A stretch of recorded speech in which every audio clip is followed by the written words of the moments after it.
Welcome to Stage Left with Lou. I am your host, Lewis Shilvok, but everyone calls me Lou. And today I am joined by one of the OG cast members of Beauty Australia, Yes, sir. Luke Ward. Welcome to the Hello. pod, Luke. Good to be here. I kind of met you before I joined, like at Beauty, Briefly. the 5 times that I saw Yeah, it yeah, before I yeah. joined. And then now we work really closely together. You've been in the show since it literally started in Australia and will go on to the very end of the tour. That's like a massive ride for It you. is. And I never thought I was going to do it, but I'm proud that we got Yeah, here. it's a massive achievement that not many Yeah. people get to say. Let's go right back to the very Absolutely. beginning of it all. Can you tell everyone where you kind of started? Yeah, absolutely. So I grew up in Comwhack, which is near Phillip Island. Most people know Phillip Island for the penguins. And there is like a really lovely performing community there, but it's quite small. And growing up, I fell in love with movies. I always wanted to be an actor, but I was quite anxious and shy and wasn't really comfortable doing all of that stuff, singing or acting. Yeah. But I was more comfortable with my body. And so my sister did dance classes and I used to have to sit and watch sometimes. So eventually I was like, that looks kind of cool. Let me try that. And then from there, I just worked at dancing mostly. Did some musicals with amateur productions here and there. But yeah, I very much did ballet growing up. Yeah. Yeah. And that led you to VCAS? Yes, it did. So in I think I was 16 when I was year 10, it became clear that it was hard for me because growing up I had a few friends that were guys that did dancing, but for the most part it was only me, and it was hard to stay passionate about it when your friends aren't doing it, you know? Because it really helps having that community around you and having something that can relate to your friends and that kind of thing. And so it became clear that to take it to the next level, I'd have to go to the city, which was great because I went to VCAS, which was very cool, very awesome. I did go quite late, so I started year 10. But still, like were you still living at home? No. So I was able to go to an apartment in the city, and then my mum would come up half the week. Okay, so it was like Yeah. kind of living alone, but also not. Yeah, like I was still supported, Yeah. which was lovely. And Because if I that's a big transition for someone in year 10 to make. oh yeah. I know about that. I left home when I was in year 10. Did you? Yeah, I moved from Adelaide to Melbourne and I lived with my uncle. Oh, So I left my family back home It's tough. and moved to Melbourne. And like that was enough of an adjustment for me to be like, lock in. absolutely. Let alone yeah. like going to VCAS and studying like that would be a lot. Yeah. And I would say it took a moment to adjust. Yeah, it does. Yeah. And especially like coming into something where I would say I was the weakest by far in my year level, and kind of starting there also in a new living environment. Yeah. And just kind of like It's a hold different on. life. Yeah. Can you explain to everyone what the kind of like schedule or setup at VCAS is? Absolutely. So most days you get up early early for me nowadays with the theatre lifestyle. You'd start 8:30. You'd do about 2 or 3 hours of dance, and then you'd do about 2-3 hours of academics. So you still did your schooling, and then afterwards you'd have extra rehearsals. So all up, it would go 8:30 to maybe like 6:30. Yeah. Yeah, long It's days. a full-time job. Like, Exactly. And you did 10, 11 and 12 there. Yeah. So 3 years at 3 VCAS. years. Absolutely. And then you went and did 3 years at VCA. Yeah. So were you in like the dance stream at VCAS? I was. So you were like dancer and then you transitioned Yeah, to because VCA? it became clear for many reasons by the end of VCAS that dancing was something that I'd loved and had a great passion for, but I was like wanting to do other stuff. And so at the end, I decided I want to go into music theatre and give that a go. So audition for VCA. Yeah. Which is not easy to get into. No, I think I was very lucky. how much experience though with singing and acting did you kind of have before Yeah, that? I'd had a bit. So, like I said, I did some productions when I was younger, Yeah. which were incredibly fun. So it always kind of been there. It had always been there, but I think when my voice broke, Uh-huh. that kind of just stopped for me. I was like, I'm not going to open my mouth at all. I Yeah. don't want people hearing The anything. dancer mentality. Yeah. Exactly. Exactly. But yeah, I think it got to a point in year 12 where like it matters, like the choice you make, Mm-hmm. right? Like it becomes real. Like this is the direction I'm going to take with it. And I was very honest about what I wanted and what I was passionate about. And so I started doing singing lessons again for the last half of that year to kind of prepare for that audition. Yeah. And then 3 years at VCA Yes, sir. where you learned everything that set you up for your career. Yeah, I would say it was quite instrumental in developing my voice and acting technique. Do you feel like you still were clinging on by that point? You kind of said before you were like, you felt like you were the weak link. Yeah, I feel like that's kind of a running theme in my life. When I start something, I am the weak link and I'm able to kind of work my way up and kind of hang in there. It's interesting though, because like I feel like a lot of really successful people have felt the same way in that like they thrive off of seeing talent or seeing something and then like striving to be like that or like they constantly are inspired by things that will push them and are better than them. So like it's not super surprising that you felt like you were the weak link because I know that you are constantly striving, even now, to do other things creatively and there's always a project or there's always like, I feel like it pairs well with you as a person. Oh, there you go.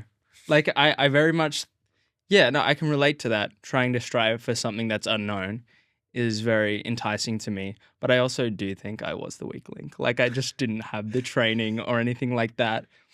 But I think it sets you up well, especially when you get into situations where you fail. It's like you know what it feels like and you know what you have to do to get past it, you know? So I think it is a good way to strengthen your mentality for sure. So did you audition for Beauty in your 3rd year at VCA? I did. Did you know this? I auditioned for Beauty that first round in Sydney and I didn't get it. Yeah. I got through like a couple of rounds and then got cut. I didn't get to sing or act. And then way later in the year, I think for whatever reason, they hadn't found what they were looking for. Well, and it should be noted as well that Disney auditioned quite early on. Like they were auditioning. You started rehearsals in like April time for Beauty. May. Yeah. And they were auditioning like 8 months before that. Yonks and yonks. Like doesn't always happen now, but they were you would have been getting ready for like showcase essentially. Or even earlier than that. I think that was our showcase. Like we were in Sydney for our showcase, so and we auditioned for Beauty. Yeah, and I got cut, and then months and months later, like November or something, that was the time when we were getting agent offers and that kind of thing, and I'd messaged an agent, kind of showing my interest in that, and they said, "Look, our books are full, but we just got this Disney brief." And we can put you in. And then that kind of became an audition for the agency, as well as the show. And so I got to go in and immediately I got to do cover material, which was extremely exciting to me. And I think, in a way, getting cut that first round was kind of liberating because I'm like, okay, odds are I'm not going to get this. So I can kind of just go in and have fun with the material. I reached the same point with Beauty. Exactly. It took me 7 tries to get the show. And look at you now. And look at me now. But like, I genuinely think that very last time I went in, like that very last brief I got, the one, like the last time I went in, I'm pretty sure I saw the brief and just rolled my eyes and was like, I don't know if I can go in again. Like, are you serious? These people know what I can do. And went in and was like, actually, not, I don't care. But I was like, I don't really mind. Like, you guys know me, you've seen me, or like, even if you don't, like, I know this material. But I think that reads 7 times better than everyone else in the room. Yeah. Like, and I think it really does read. Because It does even now, read. like being in auditions with people that have gone in a few times for stuff or whatever, like you can see that there's just this relaxed nature. Yeah, like speaking for myself, for that first audition, I feel like I could have come across as a bit desperate because I was. I was like desperate to Mhm. book my first show and that kind of thing. But I think they can tell and they really like a relaxed, calm energy in that room. Or especially on a Disney production where you're Mm-hmm. going to be with them for Oh, a yeah. long time. Like, Mm. but I don't think you realize that you can come across like weird or Oh, desperate or whatever absolutely until not. Yeah, much yeah, yeah, later yeah. on. Absolutely not. Um, so then, yeah, you booked it from that Yeah. second kind of. Yeah, and I was very comfortable in there because that was mostly with the Australian Right. creatives. And so I was having a great time with them, just going Yeah. back and forth with the material. Yeah. And you booked ensemble covering The Beast. Yeah, I did. Very What lucky. what was it like debuting? What was it like finishing uni actually, already having arguably one of the biggest and best contracts that you could have gotten at the time? I mean, it was amazing. Like that's the dream, right? To book something straight out of uni. And I'm assuming then you had the agents as well. Yeah, Yeah. yeah, yeah. And that got me my agent Yeah. through Beauty. But yeah, it was awesome. Also, obviously it came along with learning all the things you can't learn when you're at uni, but I felt extremely lucky to have had that opportunity. Yeah. Yeah. I want to talk about your Beast debut Oh man. Oh man. because it is quite the story. Um, can you tell us how you debuted as the Beast? I feel like I should start this story with the nightmares I'd been having Uh-huh. for months before. Yeah, I'd had this recurring dream that I was put on for the Beast because I was quite stressed. Obviously, I was learning all the new stuff. I was struggling with things as you Mhm. do when you're on your first contract. And I kept having these recurring dreams that I was getting like put on without knowing the Mhm. material. And it was like last minute and it's like, Luke, you're on. You have no prep time. And then in those dreams, just like being at a loss Mhm. and being stuck there. And so a few weeks into our run, about 90 minutes before the call, it was a 2-show day. I think it was a Wednesday. And we'd finished the show. I was playing cards or something. And I knew as soon as the creators walked in the room, it was Luke and Emma Uh-huh. and Ben. And they walked in and they go, "Hey, how do you feel about doing a B show tonight?" And at that point, the covers had rehearsed Act 1. Yeah. But we hadn't rehearsed Act 2 or done a tech. Mhm. And I think it was so quick with that 90 minutes that like I didn't have time to think about it. And I think that actually helped. Because as soon as they It told me, does. exactly, like as soon as they told me, I was straight to my script going over Act 2 and I didn't have a moment to stop. No. Obviously, I was dying on the inside. Yeah. Like I was incredibly frightened. And it was one of the first times in my performing life that like I wasn't sure if I was going to be able to pull it off. But I think something Jackson Head said to me early on, because I was having struggles with like singing 1001 and that kind of thing. And Yeah. I was kind of asking him for advice on it. And he said to me, your body will surprise you. Like it's an incredible thing and it will surprise you. It will find a way. And I think that's very much true. Like it's incredible what you can pull out without thinking you can. Absolutely. Yeah. And like adrenaline is so underrated. Oh yeah. Like, yeah, I've gotten the call a few times to do tracks that are nowhere near as much pressure as The Beast in Beauty and the Beast. But still, I will get a call and be like, "You're doing this tonight." And I'll be like, "I don't know it, but I can't say no." Exactly. And you just find a way to make it happen. And it is stressful and like it might not be the most fun performance of your entire No. life. But like there's also this payoff that comes at the end of it that it's like a feeling that you just can't recreate. Like, Yeah, and I think that's if it goes well. I've never been in a situation where it doesn't, mhm. and I can imagine that would be pretty awful. But you're right, like it's expected. It's your job.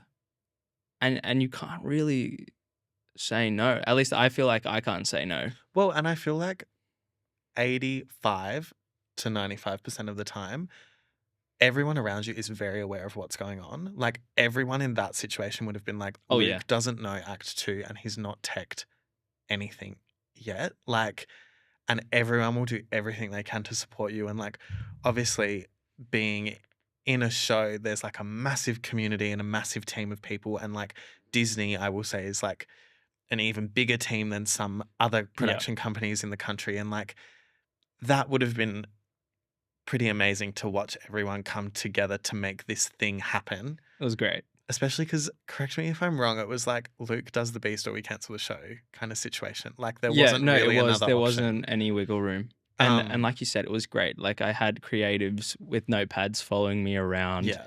ready for anything I needed. So the support was there. I just think it's crazy that you hadn't learned Act 2 because he doesn't go off stage in Act 2. No.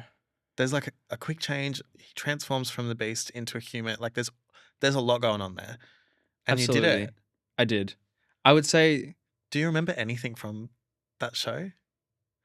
Or was it all like a blur? Was it all like the adrenaline blur? Or was it like... I remember like before and afterwards. I Mhm. remember the anxiety I was having right before the curtain went up. Because also at that time, my partner and her family, my previous partner and her family was coming to watch me in Ensemble that night. And also the lovely donors from VCA, Ron and Marg Dobell, were also coming that night. And so I could not look at my phone. I could not, like with that kind of pressure. That's pressure in your ensemble track, let alone Ensemble. in the situation that you've been put in. Exactly. And so I had that with me before I went on, but after the curtain went up, I can't really remember anything. Yeah. And it's crazy now. You've gone on to do what? Over like 150 shows as the Beast now. Mm-hmm. Is there any remnants of that anxiety still there when you go on? Or have you kind of found, obviously you've done it a lot, which is very helpful. Yeah. But like, still, you're the leading man of the show. Do you still have those kind of nerves and anxiety? Or do you feel like because you jumped over such a big hurdle to start off with, it kind of...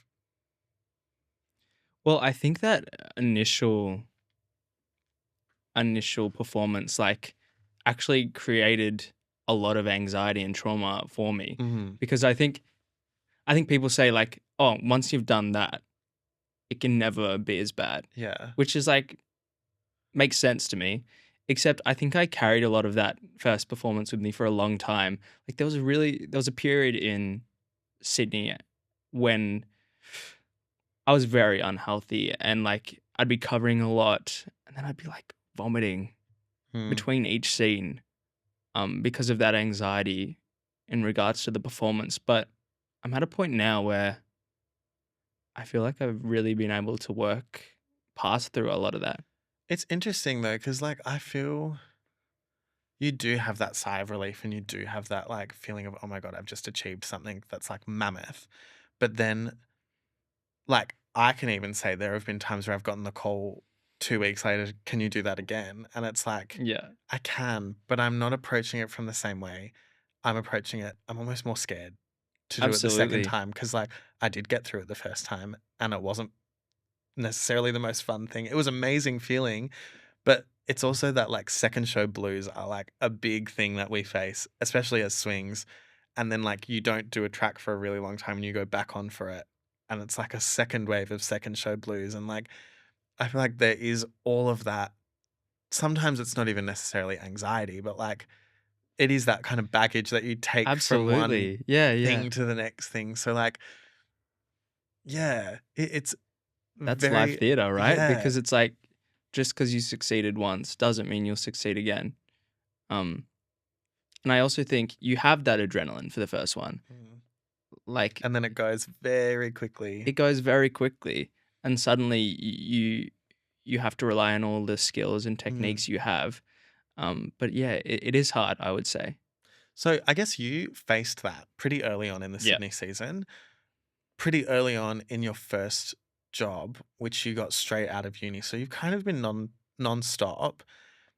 Is there, what do you think is the biggest thing that you've learnt on beauty that uni couldn't teach you or didn't teach you, or like that is obviously such a nuanced experience that I don't think Yeah. anyone could fully prepare you for anything. But like going straight from uni into this massive tour, is there something that you kind of learn on the job that uni couldn't prep you for other than that? I mean, there are a lot of things. I would say, obviously, like the mental and physical strain of doing 8 shows a week. Yeah. But apart from that, I would say just like the job. The job can't mean everything to you. I'd say that's the biggest thing I've learned. I mean, I've had so many friends who have had really bad injuries on the Mhm. show and in the past as well. And I think as performers, a lot of the time, the job and our identity are very much interwoven. And I get that because we're like super passionate about it and it means a lot to us. But it means if like you're doing a show and you get really badly injured and you have to leave, it's like, what do you have? Yeah. Like your whole livelihood is gone. Your identity is gone. So I think it just can't mean everything because it also means, and I think I would take this onto another show Yeah. if I ever did another show, is like work stays at work.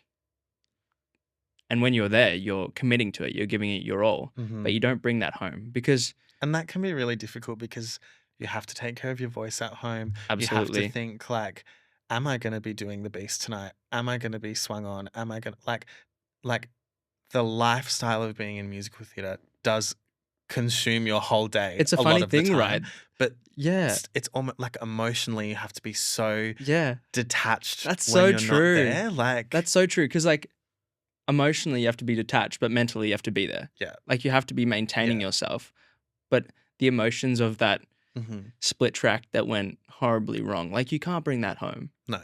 Otherwise, it'll make your life a nightmare. Mhm. But yeah, I would say that's the biggest thing.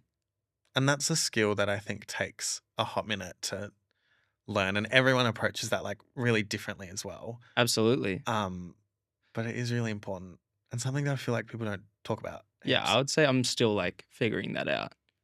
And I think it's different on every show with every role, with every Yeah, like you doing 8 shows as the beast and then trying to detach yourself from that will be really different to trying to detach yourself from your ensemble plot. Or absolutely. And they just require different things, yeah. right? Like ensemble is going to be more attention to your physicality and how your body is being maintained. Whereas like when you're playing a lead, it's going to be, at least for me, a mental thing and how you're looking after your voice. Mhm. So it's all specific to the situation you're in. Yes. Yeah. Thank you for joining me today on the podcast. Thank you. If people want to follow you or support you, where can they find you? Absolutely. At LukeWard_22 on Instagram. No TikTok? You'd be great on the TikTok. Maybe I should start a TikTok. Don't you have a TikTok? I do, but I've never posted anything. Maybe we should make a TikTok. We'll get onto that. We'll Yeah. make that happen. Let's sort that out. Thank you for joining me. I love you lots. I love you. Thank you for watching this episode. Make sure you are following Stage Left with Lou on Instagram for all of the updates, and I will see you in the next one.